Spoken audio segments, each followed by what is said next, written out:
മൂന്നാം ഘട്ടം കടുക്കും. ആ കടുപ്പം കൂടുതൽ അനുഭവപ്പെടാൻ പോകുന്നത് ഇന്ത്യ മുന്നണിക്കാണ്. കാരണം ഇതുവരെയുള്ള 2019 കണക്ക് വെച്ച് നമ്മൾ നോക്കുമ്പോൾ, 2014 കണക്ക് വെച്ച് നമ്മൾ നോക്കുമ്പോൾ അവിടെ കോൺഗ്രസ് നിൽക്കുന്നത് ഇപ്പോൾ വോട്ടെടുപ്പ് നടക്കാൻ പോകുന്ന 93 സീറ്റുകളിലേക്കാണ്. സൂററ്റിൽ അൺഒപ്പോസ്ഡായി വിജയിച്ച് കഴിഞ്ഞിരിക്കുകയാണ് ബി. അപ്പോൾ ഒരു സീറ്റ് കിട്ടിക്കഴിഞ്ഞിരിക്കുന്നു ഗുജറാത്തിലെ സൂററ്റിൽ. അപ്പോൾ നിലവിലെ കണക്കനുസരിച്ച് ഈ 93-ൽ 71 സീറ്റുകൾ ബി.ജെ.പിയുടേതാണ്. ബി.ജെ.പി വേഴ്സസ് കോൺഗ്രസ് ഫൈറ്റ് നടക്കുകയാണെങ്കിൽ പോലും 71 സീറ്റുകൾ സിറ്റിംഗ് സീറ്റുകളാണ് ബി.ജെ.പിയുടേത്. 4 സീറ്റുകളാണ് കോൺഗ്രസിന് മൂന്നാം ഘട്ടത്തിൽ വോട്ടെടുപ്പ് നടക്കുന്നതിൽ സിറ്റിംഗ് സീറ്റുകളായി ഉള്ളത്. ഇനി ഇന്ത്യ ബ്ലോക്കിലെയും എൻ.ഡി.എയിലെയും പാർട്ടികളുടെ കണക്ക് വെച്ച് നമ്മൾ നോക്കിക്കഴിഞ്ഞാൽ ഇന്ത്യ ബ്ലോക്കിന്റെ കയ്യിലുള്ളത് കോൺഗ്രസിന്റെ ഈ 4 പ്ലസ് ഒരു 4 കൂടിയുണ്ട്, 8 സീറ്റാണ് കയ്യിലുള്ളത്. അതാണ് ഇപ്പോൾ FDI കയ്യിൽ വെച്ചുകൊണ്ട് ഈ പോരാട്ടത്തിലേക്ക് നാളെ ഇറങ്ങാൻ പോകുന്നത്. എൻ.ഡി.എയുടെ കണക്ക് നോക്കൂ. എൻ.ഡി.എക്ക് ഏറ്റവും ആത്മവിശ്വാസമുള്ള ഘട്ടമാണ് ഈ മൂന്നാം ഘട്ടം. 75 സീറ്റുകൾ എൻ.ഡി.എയുടെ കയ്യിലുണ്ട്. ശിവസേന വിഭജിക്കുന്നതിന് മുൻപുള്ള അവിഭക്ത ശിവസേന അവരുടെ കയ്യിൽ 4 സീറ്റുകളുണ്ട്. എൻ.സി.പിയുടെ കയ്യിൽ അവിഭക്ത എൻ.സി.പിയുടെ കയ്യിൽ 3 സീറ്റുകൾ, AIUDFന്റെ കയ്യിൽ 1 സീറ്റ്, 2 സ്വതന്ത്രർ, അങ്ങനെ ഒരു 10 സീറ്റ് ഇപ്പുറത്തും കിടപ്പുണ്ട്. അപ്പോൾ ഈ വിഭജിച്ച് പോയതുകൊണ്ട് തന്നെ അതിൽ എങ്ങനെയായിരിക്കും ഇത്തവണ ഈ 10 സീറ്റിലെ ഫലം എന്നുള്ളത് നമുക്ക് പ്രെഡിക്റ്റ് ചെയ്യാൻ കഴിയുന്ന ഒന്നായി ഞാൻ കരുതുന്നില്ല. ഇനി വോട്ട് വിഹിതം എടുത്ത് നോക്കിക്കഴിഞ്ഞാലോ അവിടെയും എൻ.ഡി.എക്ക് നല്ല അഡ്വാൻറ്റേജ് ഉണ്ട്. 50%-ലധികം ഈ വോട്ടെടുപ്പ് നടക്കുന്ന 93 സീറ്റിലുമായി 51.8% വോട്ട് വിഹിതം 2019 സെക്യൂർ ചെയ്തത് എൻ.ഡി.എയുടെ കയ്യിലിരിക്കുകയാണ്. ഇന്ത്യ ബ്ലോക്കിന്റെ കൂടെയുള്ള പാർട്ടികളുടെ എല്ലാം അവർ മത്സരിച്ച സീറ്റുകളിലെ ആകെ വോട്ട് വിഹിതം നമ്മൾ കൂട്ടിവെച്ചാൽ, എല്ലാം ഞാൻ കൂട്ടിയിട്ടുണ്ട്, എല്ലാം കൂട്ടിക്കഴിഞ്ഞാലും 31.9% മാത്രമാണ് ഈ പാർട്ടികൾ ഒന്നിച്ചു ചേർന്നത്. അതായത് ഒന്നിച്ച് മത്സരിക്കുന്നു, ഇപ്പുറത്ത് ബി.ജെ.പി ഒറ്റയ്ക്ക്. അങ്ങനെയാണെങ്കിൽ പോലും അവരുടെ കയ്യിലുള്ള വോട്ട് വിഹിതം വളരെ കുറവാണ്.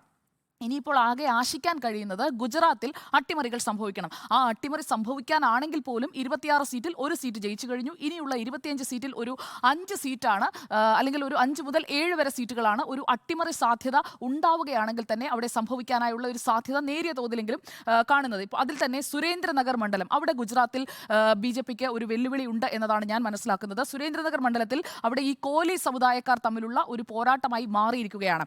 തൽപ്പാട കോലിയും ചുൻവാലിയ കോലിയും, ഈ 2 സമുദായങ്ങൾ തമ്മിലും അവരാണ് പ്രധാനമായും ആ മണ്ഡലത്തിലെ വോട്ട് ബാങ്ക് എന്ന് പറയുന്നത്. അപ്പോൾ അതിൽ ഈ 2 കോലി വിഭാഗക്കാരും ബി.ജെ.പി സ്ഥാനാർത്ഥിയാകാൻ തങ്ങളുടെ ആളെ നിയോഗിക്കണമെന്ന് ആവശ്യപ്പെട്ടു. പക്ഷേ ചുൻവാലിയ കോലി വിഭാഗത്തിലെ ചന്ദുഭായ് സിഹോറയ്ക്കാണ് അവിടെ ബി.ജെ.പി സീറ്റ് കൊടുത്തത്. അതുകൊണ്ട് എന്ത് സംഭവിച്ചു? അവിടെ ഈ തൽപ്പാട കോലി വിഭാഗക്കാർ ബി.ജെ.പിയുമായി കുറച്ചൊന്ന് അകന്നു നിൽക്കുകയാണ്. അപ്പോൾ അവർക്ക് ഉള്ള വോട്ട് വിഹിതത്തിൽ, അവരുടെ വോട്ടുകളിൽ ഒരു 1.5 ലക്ഷം വോട്ട് മറിഞ്ഞു കഴിഞ്ഞാൽ അവിടെ ബി.ജെ.പിക്ക് തോൽവി ഉണ്ടാകാനുള്ള ഒരു സാധ്യത ഞാൻ കാണുന്നുണ്ട്. കാരണം കോൺഗ്രസ് അവിടെ വളരെ തന്ത്രപൂർവ്വമാണ് ആ സീറ്റിൽ കളിച്ചിരിക്കുന്നത്. ആ സീറ്റിൽ കോൺഗ്രസ് അവിടെ തൽപ്പാട കോലി വിഭാഗത്തിലെ, അതായത് ഈ ഉടക്കി നിൽക്കുന്ന തൽപ്പാട കോലി വിഭാഗത്തിലെ ഋത്വിക് മക്വാനയെ നിർത്തിയിട്ടുണ്ട്. പക്ഷേ ഇലക്ഷൻ ഒരു എഞ്ചിനീയറിംഗ് നന്നായി അറിയാവുന്ന ബി.ജെ.പി മറ്റ് വോട്ടുകൾ കൂടി, അതായത് ക്ഷത്രിയ വോട്ടുകളും അവിടെയുണ്ട്. അപ്പോൾ അങ്ങനെയുള്ള വോട്ടുകൾ സെക്യൂർ കോൺഗ്രസിന് ആ ഒരു അട്ടിമറിയിലേക്ക് പോകാൻ കഴിയില്ല. ഒരു സാധ്യത അവിടെ നിലനിൽക്കുന്നുണ്ട് എന്നുള്ളതാണ് ഈ ലാസ്റ്റ് മിനിറ്റിലെ അവിടെ നിന്നുള്ള വിവരങ്ങൾ വെച്ച് മനസ്സിലാക്കാൻ കഴിയുന്നത്. മറ്റൊന്ന് സബർകന്ത മണ്ഡലമാണ്. സബർകന്ത മണ്ഡലത്തിൽ മുൻ മുഖ്യമന്ത്രി അമർ സിംഗ് ചൗധരിയുടെ മകൻ തുഷാർ ചൗധരിയാണ് കോൺഗ്രസിന്റെ സ്ഥാനാർത്ഥിയായിട്ട് വരുന്നത്. അവിടെ ഭിക്കാജി താക്കൂറിനെ സ്ഥാനാർത്ഥിയാക്കി പിൻവലിച്ചത് അത് കോൺഗ്രസിന് ഒരു അഡ്വാൻറ്റേജ് നൽകുന്നുണ്ട്. അവിടെ മുൻ കോൺഗ്രസ് MLA-യുടെ ഭാര്യയെ കൊണ്ടുവന്ന് ആ ഡാമേജ് കൺട്രോൾ ചെയ്യാൻ ബി.ജെ.പി നോക്കിയിട്ടുണ്ട്. പക്ഷേ അത് എത്രത്തോളം നടക്കും എന്നുള്ളത് അവിടുത്തെ ഒരു പ്രധാനപ്പെട്ട പ്രശ്നമായി നിൽക്കുകയാണ്. അവിടെയാണ് ഇന്ന് ഇപ്പോൾ ഈ മൂന്നാം ഘട്ട വോട്ടെടുപ്പിലേക്ക് നാളെ രാജ്യം പോകാനിരിക്കെ, 93 മണ്ഡലങ്ങളിൽ വോട്ടെടുപ്പ് നടക്കാനിരിക്കെ നരേന്ദ്രമോദി പറയുന്ന ഉത്തർപ്രദേശിലെ ഇറ്റാവയിലെ പ്രസംഗം വലിയ രീതിയിൽ അവിടെയെല്ലാം ഈ ഗുജറാത്ത് അടക്കമുള്ള എല്ലായിടങ്ങളിലും പ്രചരിക്കുകയാണ്. അതിൽ പറയുന്നത്, എനിക്ക് സ്വന്തമായി കുടുംബമില്ല, നിങ്ങളാണ് എൻ്റെ കുടുംബവും പിന്തുടർച്ചക്കാരും, എൻ്റെ ഭാരതമാണ് എൻ്റെ കുടുംബം എന്ന നരേന്ദ്രമോദിയുടെ വാചകങ്ങൾ ആവർത്തിച്ച് എല്ലാ ഇടങ്ങളിലേക്കും എത്തിക്കുന്ന ഒരു ക്യാമ്പയിൻ സ്ട്രാറ്റജിയിലേക്ക് എത്തിയിട്ടുണ്ട്. അതായത് മറ്റിടങ്ങളിൽ ഒന്നും കേട്ട, നേരത്തെ പറഞ്ഞുകൊണ്ടിരുന്ന കാര്യങ്ങളിൽ നിന്ന് മാറിക്കൊണ്ട് ഞാൻ ജയിച്ചു കഴിഞ്ഞാൽ നിങ്ങളാണ് ജയിക്കുന്നത് എന്നൊരു നറേറ്റീവ് കൃത്യമായി സെറ്റ് ചെയ്തിട്ടുണ്ട്. മൂന്നാം ഘട്ടത്തിൽ കഴിഞ്ഞ തവണയും 2019 അങ്ങനെയുള്ള ഒരു പേഴ്സണൽ ടച്ചുള്ള ഒരു ക്യാമ്പയിൻ ലാസ്റ്റ് ഡേയ്സിൽ നമ്മൾ കണ്ടതാണ്. സമാനമായ രീതിയിലാണ് ഇപ്പോഴും നടക്കുന്നത്. അതുകൊണ്ട് തന്നെ ഞാൻ കരുതുന്നത് വലിയ ആത്മവിശ്വാസം NDAക്ക് വെക്കാൻ കഴിയുന്ന ഘട്ടമാണ് ഈ മൂന്നാം ഘട്ടം എന്നുള്ളതാണ്. അതിൻ്റെ കാരണം അവരുടെ കയ്യിലുള്ള ഈ വോട്ട് വിഹിതം തന്നെയാണ്. എന്തായാലും 1332 സ്ഥാനാർത്ഥികളാണ് ഈ മൂന്നാം ഘട്ടത്തിൽ വോട്ടെടുപ്പിനായി പോകുന്നത്. അതിൽ ബി.ജെ.പിക്ക് 82 സീറ്റുകളിലാണ്, അതായത് പറയുന്നു നേരത്തെ 71 ആണെങ്കിൽ അത് 82 ആക്കുക, 93-ൽ 82 എന്നുള്ളതാണ് ബി.ജെ.പി ലക്ഷ്യമിടുന്നത്. അതിൽ ബി എസ് പി ഇതിനകത്ത് വലിയൊരു സ്പോയിലർ ആകാവുന്ന മൂന്നാമത്തെ ഘട്ടമാണ് എന്നതുകൂടി നമ്മൾ മനസ്സിലാക്കണം. BSP 79 സീറ്റുകളിൽ മത്സരിക്കുന്നുണ്ട്. കോൺഗ്രസ് മത്സരിക്കുന്നത് 68 സീറ്റുകളിലാണ്. കോൺഗ്രസ് മത്സരിക്കുന്ന ഒരു സീറ്റിൽ കോൺഗ്രസിന്റെ സ്ഥാനാർത്ഥി തന്നെ പിന്മാറുന്നത് എങ്ങനെയാണ് എന്ന് നമ്മൾ കണ്ടു.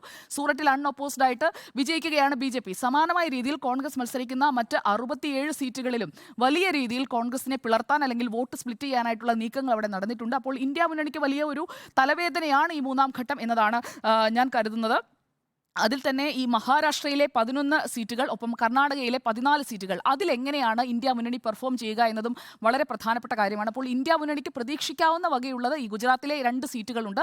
അതിൽ തന്നെ പരമാവധി അവർക്ക് ഒരു 5 വരെ പോകാൻ കഴിയും. മഹാരാഷ്ട്രയിലെ 11 സീറ്റുകൾ, കർണാടകയിലെ 14 സീറ്റുകൾ, പ്രത്യേകിച്ചും ഈ പ്രജ്വൽ രേവണ്ണ വിവാദമൊക്കെ വന്ന പശ്ചാത്തലത്തിൽ കർണാടകയിലെ 14 സീറ്റുകൾ ഒരു പക്ഷേ ഒരു അഡ്വാൻറ്റേജായി മാറാനുള്ള ഒരു സാധ്യത നിലനിൽക്കുന്നുണ്ട്. അങ്ങനെയാണെങ്കിൽ ഈ പറയുന്ന കണക്കുകളൊക്കെ മാറും. എന്തായാലും മൂന്നാം ഘട്ടം എന്ന് പറയുന്നത് അഡ്വാൻറ്റേജ് ടു NDA എന്നുള്ളതാണ് എൻ്റെ ടേക്ക്. കടുക്കുന്നത് ഇന്ത്യ മുന്നണിക്കാണ്. നന്നായി പെർഫോം ചെയ്യാൻ, ഈ ഘട്ടത്തിൽ നന്നായി പെർഫോം ചെയ്യാൻ പറ്റിയില്ലെങ്കിൽ എന്താണ് സംഭവിക്കുക?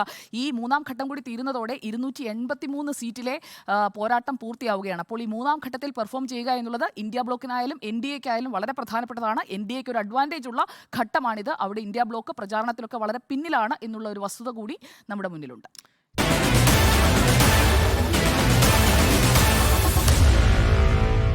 Meet the editors.